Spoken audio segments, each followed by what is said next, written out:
ये इनका जो मोरा है L4-5 लेवल का, ये स्लिप होके आगे आ गया। अगर आप बाकी मोरों को देखें तो वो एक लाइन में है, पर इस मोरे को देखें तो ये इस मोरे के ऊपर आगे की तरफ फॉल कर रहा है। इसे हम स्पॉन्डिलोलिस्थेसिस कहते हैं। अगर हम इसमें देखें तो ये सर्जरी के बाद हमने उस मोरे को वापस अपनी जगह पे ले आए और इसे हमने यहाँ पे फिक्स कर दिया है। अस्सलाम वालेकुम।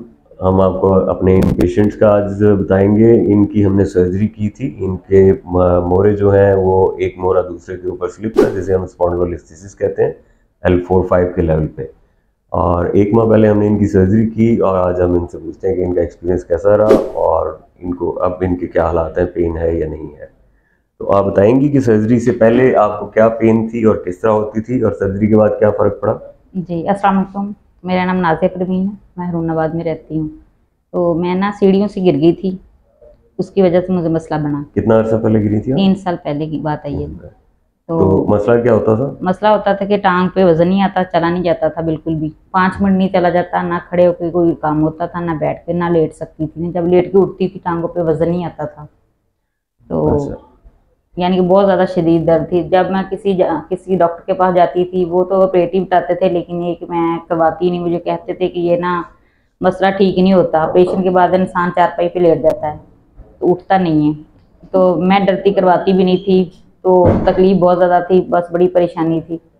तो ये डॉक्टर साहब के बारे में पता चला तो हम इनके पास आए हैं, इनसे मशवरा सर्जरी लिया। के बाद आपका अब कैसा रहा अब ठीक एक्सपीरियंस? है, अब माशाल्लाह ठीक हूँ मैं। यानी कि दूसरे दिन से उन्होंने चलाना शुरू कर दिया, हाथ से चलती हैं अब मैं। यानी कि हफ्ते के बाद यानी कि खुद चलना शुरू कर दिया। पहले पकड़ के चलाते थे, लेकिन अब मैं खुद चलती हूँ माशाल्लाह। अब ठीक है, वॉक भी करती हूँ, सुबह को आधा घंटा करती हूँ, दोपहर को भी करती हूँ और शाम को भी करती हूँ। अब आप आधा घंटा वॉक करती हैं, तो अब वॉक करते हुए आपकी टांग सुन होती? नहीं, टांग सुननी होती। सुननी होती, जी। ठीक है। तो ये जो आपको मना कौन करता था, कौन कहता था कि टांगे नहीं चलेंगी बस वो जो ऑपरेशन के बाद? जो गांव में लोग आते हैं हमारे करीब के, वो कह रहे थे कि ये ऑपरेशन के बाद इंसान चारपाई पे लेट जाता है, तो आप ऑपरेशन ना करवाएं। तो अच्छा, फिर इसलिए मैं चलें ठीक है। तो अब आपका क्या ख्याल है, जो लोग जिनको इस तरह की प्रॉब्लम है उनको ऑपरेशन करवाना चाहिए कि नहीं जी, करवाना उनको चाहिए? करवाना चाहिए, अपनी ज़िंदगी बर्बाद नहीं करनी चाहिए।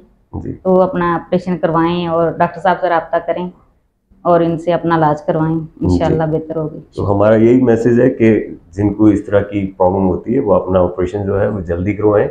जितनी देर ज़्यादा लगाते हैं ऑपरेशन करवाने में, वेट करते रहते हैं, वो खुद को तकलीफ में रखते हैं और फिर उनके ऑपरेशन के रिजल्ट भी इतने अच्छे नहीं आते।